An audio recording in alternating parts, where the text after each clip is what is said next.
প্রিয় দর্শক বন্ধু, ভাবুন তো, এমন এক লাইব্রেরি যেখানে 90 লক্ষ বই, 90 লক্ষ পুঁথি, আর সেই বইগুলো টানা 3 মাস ধরে আগুনে জ্বলছে। হ্যাঁ, ঠিকই শুনছেন, টানা 3 মাস। এটাই নালন্দা বিশ্ববিদ্যালয়ের বেদনাদায়ক ইতিহাস।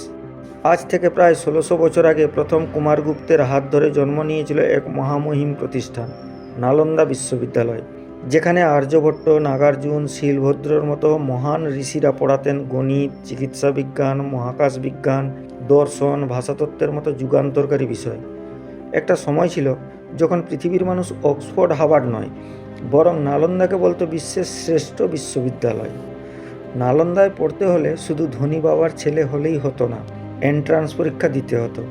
আর সেই পরীক্ষায় কঠিনতা ছিল অবিশ্বাস্য। 10 জন পরীক্ষার্থীদের মধ্যে মাত্র 1 বা 2 জন সুযোগ পেতেন ভিতরে ঢোকার। আর যারা সুযোগ পেতেন তাদের বরণ করা হতো নাগাড়া বাজিয়ে, ফুল ছড়িয়ে, রীতিমতো উৎসবের মধ্যে দিয়ে। ভাবুন তো, একসঙ্গে 10,000 ছাত্র এবং 2,000 শিক্ষক।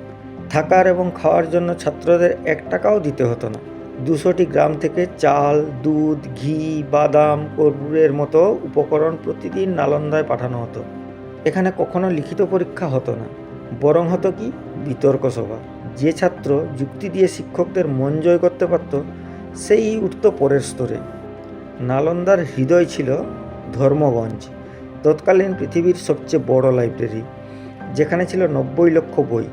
ধর্মগঞ্জ ছাড়াও ছিল আরও 3টি বিশাল লাইব্রেরি, রত্নসাগর, রত্নদধি এবং রত্নরঞ্জক।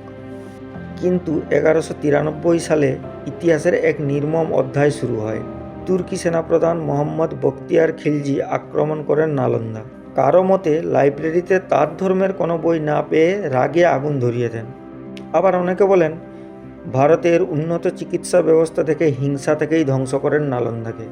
কারণ যাই হোক না কেন, 3 মাস ধরে জ্বলেছিল বইয়ের পাহাড় এবং ছাই হয়ে গিয়েছিল বিশ্বের শ্রেষ্ঠ জ্ঞান ভাণ্ডার। কিন্তু ভারত তো হাল ছাড়ার দেশ নয়। 2006 সালে এপিজে আব্দুল কালাম নালন্দাকে পুনরুজ্জীবিত করার প্রস্তাব দেন।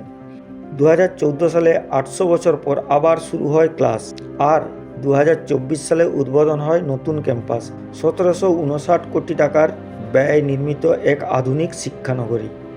আজ আবার বিদেশি শিক্ষার্থীদের ভিড়ে গম গম করছে নালন্দা চত্বর। জ্ঞান আবার ফিরছে তার পুরনো আসনে।